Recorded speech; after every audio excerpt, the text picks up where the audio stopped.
Doctor గారు BP check చేస్తారు. ఎందుకు సార్? ఎల్లుండి వేకోజామున నిన్ను ఉరి తీయబోతున్నారు.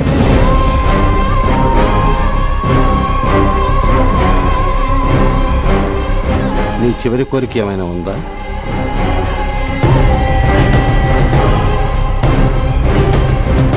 ఒకసారి డైరెక్టర్ సిద్ధార్థ్ గారితో మాట్లాడాలి. మరికొద్ది గంటల్లో అంజలి హత్య కేసులో ముద్దాయైన మున్నాని ఉరి తీయబోతున్నారు. అయితే తన చివరి కోరికగా మున్నా అంజలి భర్త సినిమా దర్శకుడు అయిన సిద్ధార్థ్తో మాట్లాడాలని ఉందని జైలు అధికారులకు తెలియజేశాడు. మున్నా చివరి కోరికను సిద్ధార్థ్ కు తెలియజేస్తామని జైలు అధికారులు మున్నాకి హామీ ఇచ్చారు. తన భార్యను చంపిన మున్నాని సిద్ధార్థ్ కలుస్తాడా, కలవడా? మున్నా సిద్ధార్థ్కు ఏం చెప్పదలుచుకున్నాడు? చేసిన తప్పుకి ప్రాయశ్చిత్తంతో క్షమాపణ చెబుతాడా? అసలు తన సిద్ధార్థును ఎందుకు కలవాలనుకున్నాడనే విషయం సర్వత్రా ఆసక్తి రేపుతోంది. అయ్యా, నా బిడ్డ ప్రాణం నిలబెట్టడం కోసం నీ ప్రాణాన్ని వెతికి తెచ్చుకున్నావయ్యా. నిన్నిప్పుడు అడగకూడదు, కానీ తల్లి మనసు కదా, అడగకుండా ఉండలేకపోతున్నాను. నా బిడ్డని కాపాడడానికి ఇంకే దారి లేదయ్యా.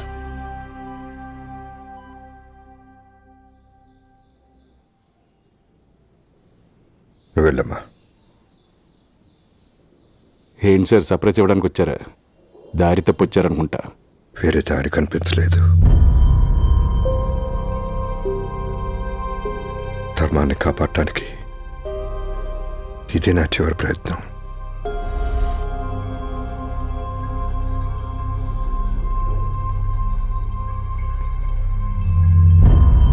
నీ బ్యాక్గ్రౌండ్ మొత్తం చెక్ చేశాను. నువ్వెన్నో కుటుంబాలని, జీవితాలని నిలబెట్టావు. స్వతహాగా నువ్వు క్రిమినల్ కాదు.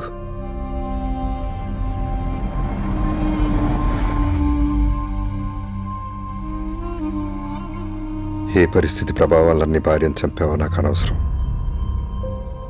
నిన్ను ప్రాధాయపడేది ఒకటే, దయచేసి నిజాన్ని ఒప్పుకో. ధర్మాన్ని కాపాడు. ఆ ధర్మమే నిన్ను కాపాడుతుంది. అలా చేయటం వల్ల ఒక ప్రాణాన్ని కాపాడినాడు అవుతావు. ఒక తల్లికి ఆసరా ఇచ్చినాడు అవుతావు. నువ్వు శిక్ష నుంచి తప్పించుకోవడానికి ఒక అమాయకుడిని కేసులో ఇరికించావు. ఎవరన్నా డబ్బులు లాక్కుంటారో, ఆస్తులు దోచుకుంటారు. కానీ నువ్వు దౌర్జన్యంగా ఒక అమాయకుడు ఆయుష్ లాగేసుకుంటున్నావు. అందరూ మేలు కోరుకునేవాడివి.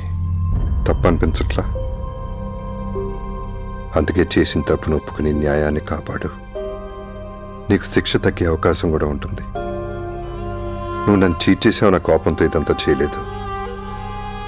ఒక అమాయకుడిని ఇరికించావనే బాధతో నీతో అలా బిహేవ్ చేశాను. నిన్ను ఇబ్బంది పెట్టినందుకు ఐఎమ్ సారీ. లాస్ట్ అండ్ ఫైనల్గా రిక్వెస్ట్ చేస్తున్నాను, ఒక్కసారి మానవత్వంతో ఆలోచించు సిద్ధార్థ్, ప్లీజ్.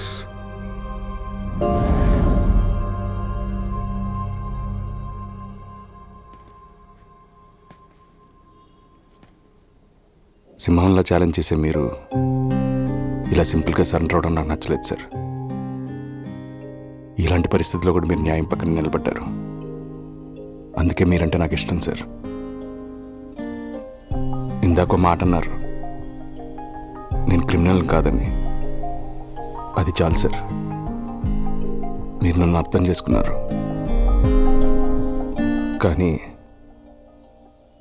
ఆ రోజు అంజలి నన్ను అర్థం చేసుకోకుండా వెళ్ళి సరెండర్ అవ్వమంది సార్. సరెండరా? ఎందుకు?